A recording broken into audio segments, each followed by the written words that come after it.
안녕하세요. 오늘부터는 이제 실전 동영 쪽으로 들어왔네요.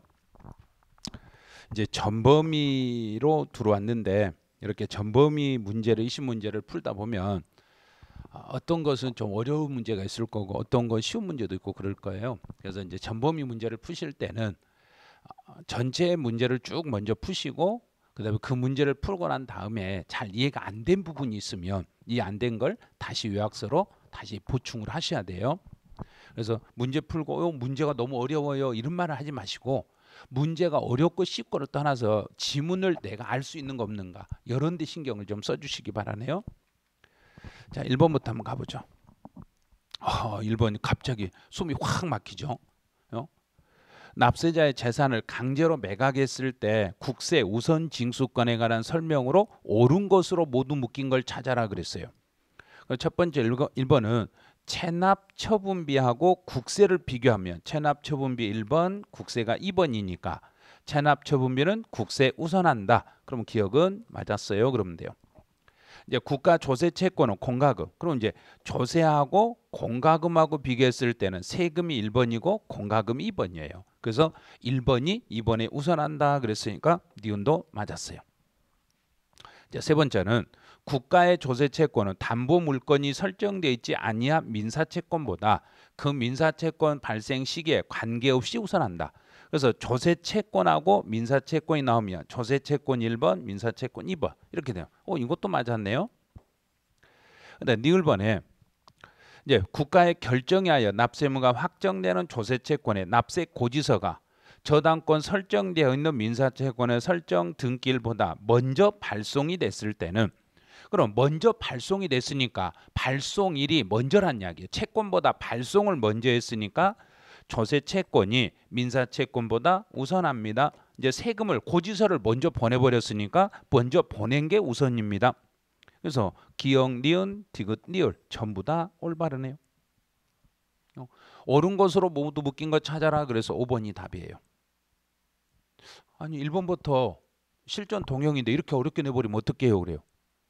이거를 풀어낼 수 있어야 돼요. 이런 문제를 1번에다 딱 배치했을 때 1번에서 멘탈 흔들려 버리시면 안 돼요.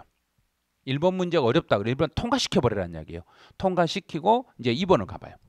2번에서 소멸시효의 제척기간과 소멸시효에 대한 설명으로 옳은 걸 찾아봐라 그랬어요. 그럼 1번 양도소득세를 신고서를 제출하지 않았다. 제출하지 않았다. 그러면 무신고는 7년. 틀렸네요.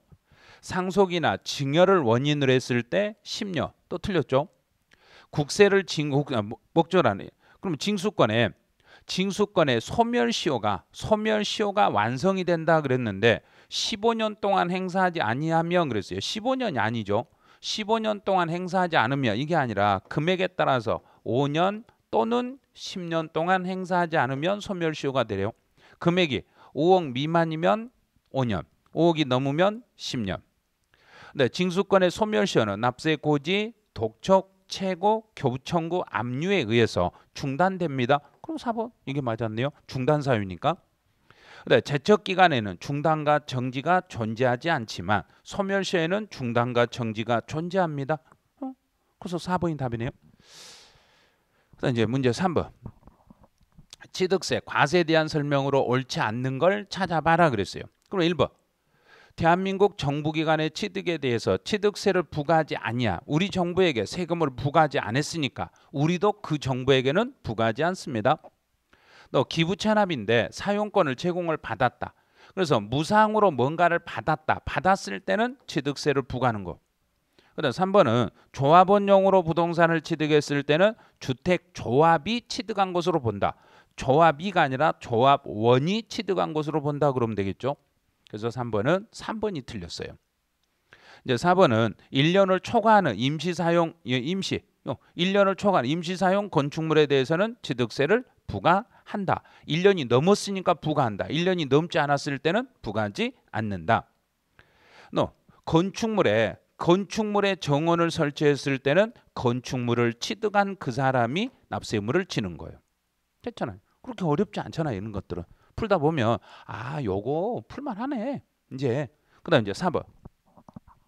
취득세 과세 표준에 대한 설명으로 옳지 않는 거. 1번은 취득 당시의 가액으로 가고 단 연부로 취득하며 국가하고 관계돼 있으니까 사실상 지급되는 금액을 말하고 취득 당시의 가액이라는 것은 본인이 신고한 금액을 말하겠습니다. 대신에 신고 또는 신고가액의 표시가 없거나 신고가액이 시가표준액보다 낮아버리면 시가표준액으로. 네, 신축과 재축을 제외한 그랬네요. 신축과 재축을 빼고 그랬으니까 기존치로 보고 증가된 가액을 과세 표준으로 하시면 돼요. 그래서 증가한 가액이 있으면 증가한 가액을 과세 표준으로. 이제 국가 나왔네 앞에요. 국가 나오면 읽을 때 국가 유상 시가표준액이 아니라 사실상 취득가격 이렇게 읽으시라겠죠. 국가 유상 사실입니다. 개인이 토지의 지목을 변경했다. 개인이 토지의 지목을 변경했을 때는 증가된 경우 증가액이 있으면 그 증가된 가액으로 가야 되는데 여기서 증가된 가액이라는 것은 개인이기 때문에 변경 후, 변경 전 시가표준액의 차액을 말하겠습니다. 법인이었을 때는 지목 변경에 소요된 비용이 장부상에서 입증이 되면은 그 입증된 비용으로 갔지만 개인이기 때문에 변경 전후 시가표준액의 차액을 말합니다. 그래요. 그럼 틀린 거 4번 틀렸네요. 자, 5번. 이제 세율 문제네요. 틀린 걸 찾아봐라 그랬어요. 1세대 2주택에 해당하는 주택이다. 그럼 조정 대상 지역에 있는 주택을 유상으로 취득했을 때 1세대 2주 두 번째 집을 취득했을 때는 2배로 중과세하고 근데 세 번째 집인데 조정 대상 지역 이외 지역이었을 때는 2배로 중과세하고 세 번째 주택인데 조정 대상 지역에 있는 주택이라 하면은 여기는 4배로 중과세하겠습니다. 3배가 아니라 4배로 중과세합니다. 그럼 3번 틀렸네요. 법인이 주택을 취득했을 때는 4배로 중과세. 조정 대상 지역에 있는 주택으로서 시가표준액이 3억이 넘고 3억이 넘는 주택을 징여, 무상, 상속 제외니까 징여로 취득했을 때는 4배로 중과세하겠습니다. 그래요. 이제 문제 6번. 옳지 않는 걸 찾아봐라. 취득 가액이 100만 원일 때는 취득세를 부과하지 않습니다. 봐요. 신문제도 있잖아요. 100만 원이나 50만 원 이하였을 때는 세금을 부과하지 않습니다. 그럼 답이 1번이네요. 이렇게 쉬운 것도 있잖아요. 취득세는 신고 납부이고 상속은 달의 말일부터 6개월. 상속으로 취득한 경우는 취득세는 상속인 각자가 취득한 것으로 보고 또 5번은 법정 신고 기한까지 과세표준 신고서를 제출하지 아니한 자는 기한 후 신고를 할 수 있는데 기한 후 신고는 정부가 결정하여 통지하기 전에는 기한 후 신고가 가능하시겠습니다. 이제 7번. 등록면허세에 대한 설명으로 옳지 않는 걸 찾아봐라 그랬어요. 등록면허세는 이제 과세 표준 물어보죠. 등록면허세 과세 표준이 나오면 무조건 등록하기 전까지 등록 당시에 가액을 과세 표준으로 해가지고 세금을 계산해서 등록하기 전까지 신고하고 납부하는 세금을 등록면허세라고 그래요. 또 법인의 자본금이나 출자금을 납입해서 등록을 하거나 등기 등록을 할 때는 등록면허세를 부과합니다. 세 번째, 같은 등록에 대해서 하나의 물건에 대해서 여러 군데 지방에 맞물려 가지고 각 지방별로 세금을 부과할 수 없을 때는 영업장 소재지 가는 게 아니라 등록 관청 소재지로 가면 돼요. 등록 관청 소재지를 납세지로 이렇게 정하시면 되겠죠. 이제 4번은 채권 금액으로 과세 표준을 정할 때 채권 금액이 있으면 좋은데 만약에 채권 금액이 없다. 그럼 대신에 채권의 목적이 된 것이나 처분의 제한의 목적이 된 것을 대신 채권 금액으로 보시면 돼요. 근데 상속. 그러면 등록면허세에서 상속이면 여기는 0.8, 증여는 1.5. 정답은 3번이었죠. 이제 8번. 재산세에 대한 설명으로 옳지 않는 것. 상속이 개시된 재산으로서 상속 등기가 되지 않고 소유자 신고도 안 돼 있네. 등기도 안 돼 있고 신고도 안 돼 있을 때는 그때는 상속인 각자가 아니라 이게 주된 상속인 이렇게 가면 되죠. 1번 틀렸네요. 주된 상속인을 잡을 때 제 1번은 이 지분율이 큰 자. 1번 지분율이 큰 자가 없으면 두 번째로 연장자로 가면 돼요. 그다음에 재산세는 보통 잉수. 그다음에 재산세 1,000만 원을 초과했을 때는 관할 안에 있는 부동산으로 물납을 허가할 수 있습니다. 2,000원 미만이면 징수하지 아니하고 법령에 따른 고급주택에 대한 재산세 과세 표준, 고급주택이든 일반 주택이든 과세 기준일 현재의 시가 표준액에다 공정시장 가액비율 60%를 곱하시면 됩니다. 이제 9번으로 가봐요. 9번은 이제 재산세 과세 표준과 세율에 대한 설명으로 옳지 않는 걸 찾아라 그랬어요. 1번은 주택에 대한 재산세 과세 표준은 과세 기준일 현재의 시가 표준액에 공정시장 가액비율 60% 곱하면 돼요. 재산세 과세 표준은 시가 표준액을 기준으로 하되 법인 또는 지방자치단체와 거래 사실상 거래가액이 확인이 됐네요. 그럼 사실상 거래가액이 확인이 됐다고 해서 사실상 가액을 과세 표준으로 잡는 게 아니라 확인이 되어도 시가 표준액으로 가요. 확인이 됐어도 시가 표준액을 기준으로 합니다. 그럼 2번 틀렸네요. 3번은 주택을 두 사람 이상이 공동으로 소유하거나 토지와 건물의 소유자가 달랐을 때는 토지와 건물의 가격을 합산한 금액을 기준으로 주택의 세율을 적용하시면 돼요. 특별시 나왔죠. 특별시 앞에 나오면 도시의 주거 지역에 있는 공장용 건축물은 0.5의 세율입니다. 네, 4번은 재산세가 경감이 되면 그 경감 비율만큼은 나중에 재산세 계산할 때 그 금액을 빼주면 돼요. 그래서 과세 표준액을 계산할 때 전체 과세 전체 중에서 경감 비율만큼 빼고 난 나머지를 가지고 계산하시면 됩니다. 이제 10번. 옳지 않는 걸 찾아봐라 그랬어요. 건축물이나 선박이나 항공기의 납기는 매년 7월 1일부터 7월 31일. 또 재산세 납부세액이 250을 초과하고 500만 원 이하가 되면 250 초과액을 2개월 안에 분할하시면 되고, 주택의 공시가격이 6억을 초과한다. 공시가격이 6억을 초과하면 주택이라고 했으니까 100분의 130, 150이 아니라 130을 세부담의 상한으로 하시면 돼요. 그럼 3번 틀렸네요. 그다음 4번은 수탁자 명의로 등기가 됐으면 당연히 세금은 수탁자가 내야 되겠죠. 그런데 수탁자가 나 못 내겠다. 그러면 과세 기준일로부터 10일 안에 그 서류를 증거 서류를 갖춰 가지고 신고해 주면 그때는 위탁자를 납세음자로 돌릴 수도 있는 거예요. 그다음 재산세를 징수하려면 늦어도 납기 개시 5일 전까지는 고지서를 보내야죠. 지금까지 다 배웠던 내용들이죠. 이것들이요. 그다음 11번. 재산세 부가징수에 대한 설명으로 가장 옳은 걸 찾아봐라 그랬어요. 앞에서 했던 질문을 똑같이 내드렸어요. 2,000원 미만이면 징수하지 않습니다. 1번 답이네요. 1번이 바로 답이에요. 그다음 1,000만 원을 초과했을 때는 부동산으로는 물납 신청이 되지만 유가증권은 안 됩니다. 500원을 초과하는 게 500만 원 초과, 500이 아니라 250만 원을 초과했을 때 분할 납부를 할 수 있습니다. 이거 하나예요. 이것 때문에 틀렸어요. 그다음에 재산세를 징수하려면 납부 개시 5일 전까지는 발급을 해주셔야 되고, 또 토지분 재산세가 땅에 대한 재산세는 20만 원 이하일지라도 무조건 7월 달에 아니라 9월 16일에서 9월 30일 사이에 내셔야 돼요. 토지분 재산세는 금액에 상관없이 무조건 9월 달입니다. 12번. 옳은 걸 찾아봐라 그랬어요. 주택에 대한 과세 표준을 물어보면 무조건 끝에 곱하기 90% 있다는 걸 꼭 기억을 해주세요. 주택의 공시가격을 합한 금액에서 6억 원을 공제한 금액 곱하기 90%의 공정시장 가액비를 곱하셔야 돼요. 자, 두 번째요. 주택에 토지에 대해 종합합산 토지니까 5억을 공제한 금액에다가 여기도 또 곱하기 90%를 곱하셔야 돼요. 두 번 틀렸네요. 세액공제는 우리 연령에 따른 세액공제든 보유 기간에 따른 세액공제든 토지는 안 된다고 그랬어요. 1세대 1주택자에 대해서만 세액공제를 받을 수 있어요. 그다음에 재산세가 감면이 되면 종부세도 이를 준용하겠습니다. 4번 맞았네요.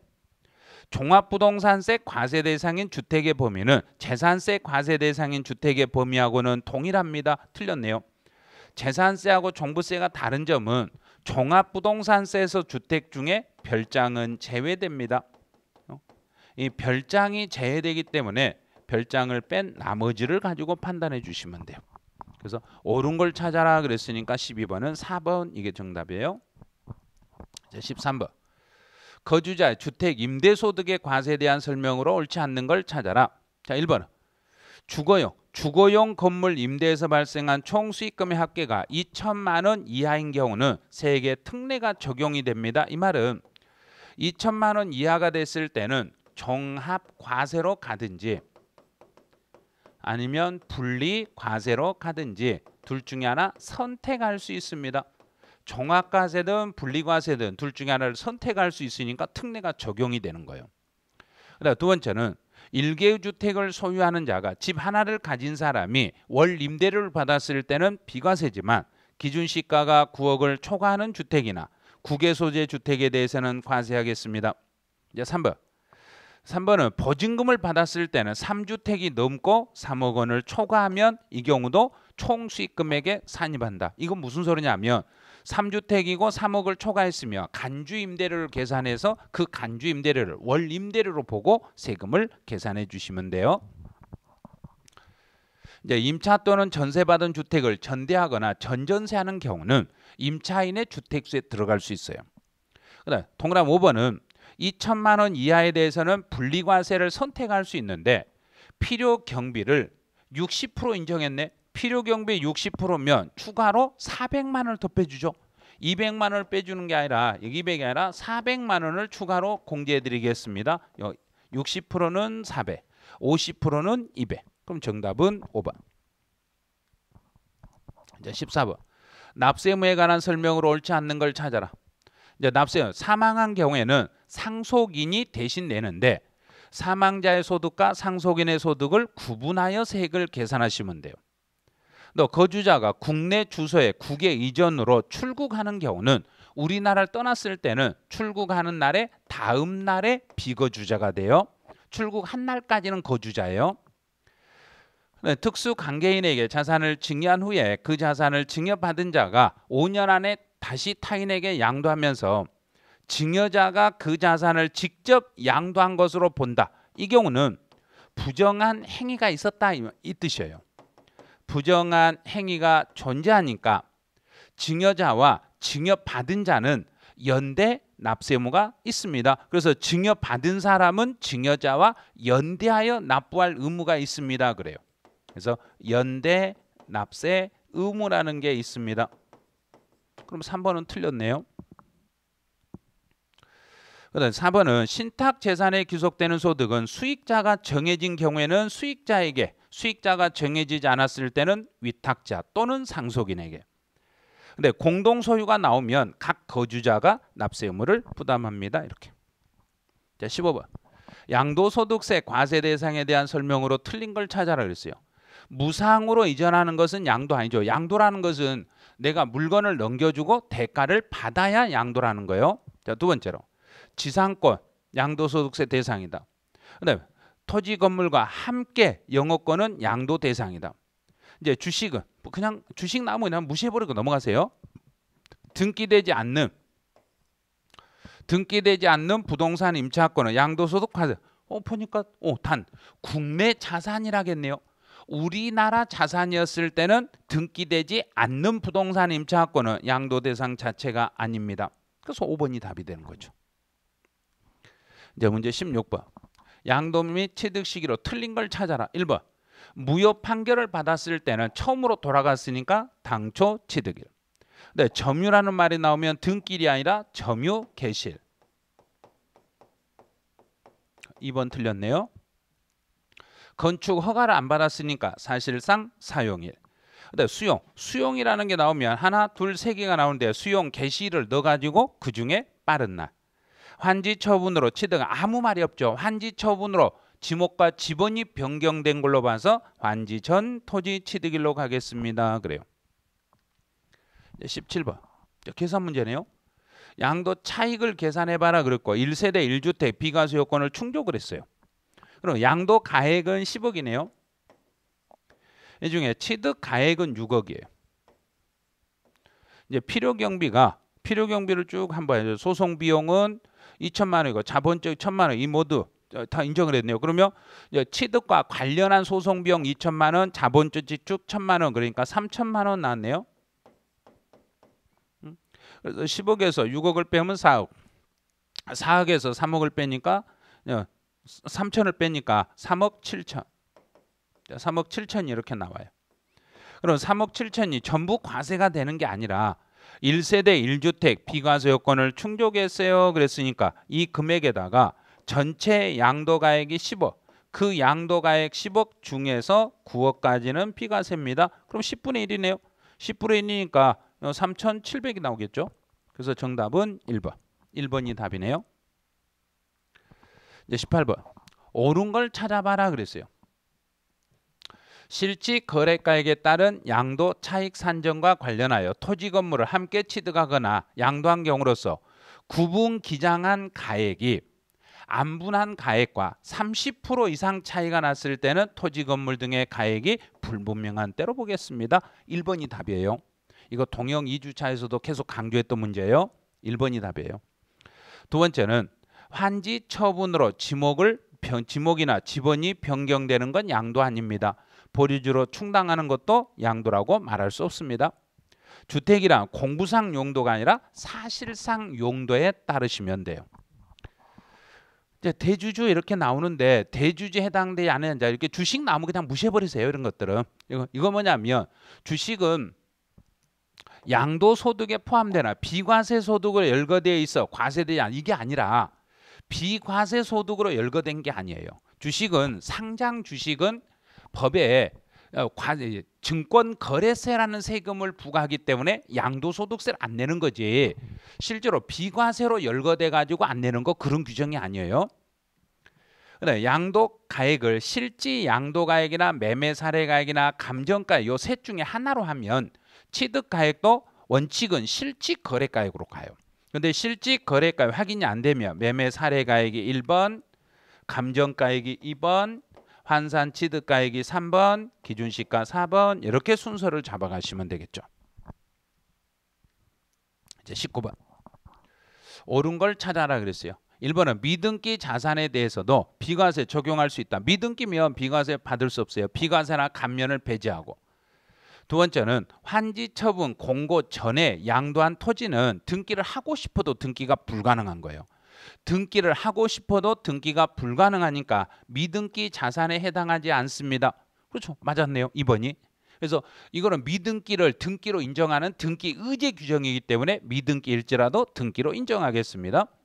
미등기 상태로 팔면 기본공제를 받을 수 없습니다. 미등기로 팔면 70%를 곱한 금액을 양도소득 결정세액에 더한다. 이 말은 산출세액이 아니라 여기다가 과세표준이라고 해야 돼요. 과세표준에 70%의 세율을 곱하기 해서 산출세액을 계산합니다. 이렇게 해야 돼요. 세율이 70%입니다. 미등기 상태면 장기보유 특별공제도 받을 수 없습니다. 정답은 2번 이게 답이에요. 이제 옳지 않는 거 마지막 문제네요. 자, 1번은 예정신고. 그러면 예정신고 하는데 우리 양도소득세 과세 대상이 되는 물건을 양도한 자는 예정신고를 해야 돼요. 대신에 세금 낼 게 없어도 신고는 꼭 해주셔야 돼요. 부담부 증여는 양도일이 속하는 달의 말일부터 3개월 이내. 파생상품은 예정신고하지 않는다 그랬어요.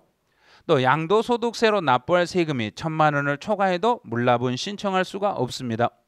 이제 5번이 올해 개정된 거예요.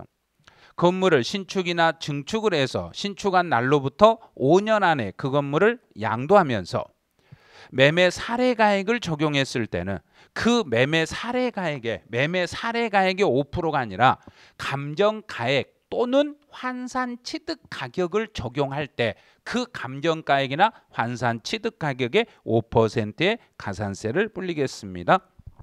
그래서 5번이 정답이 됐던 거예요.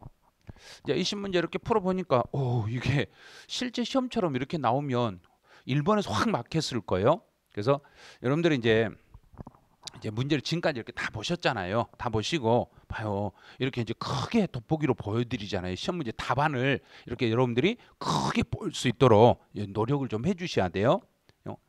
이제 이분이 어떤 이야기를 했냐면 고난이 있을 때마다 그것을 참된 인간이 되어가는 과정임을 기억해야 된다. 그러면 이렇게 힘든 과정이 있으니까 힘든 과정 뒤에는 반드시 합격을 이룰 수 있다 이런 뜻이에요. 그래서 지금 힘들어도 이제 한 몇 주만 2주 정도만 더 참으시면 돼요.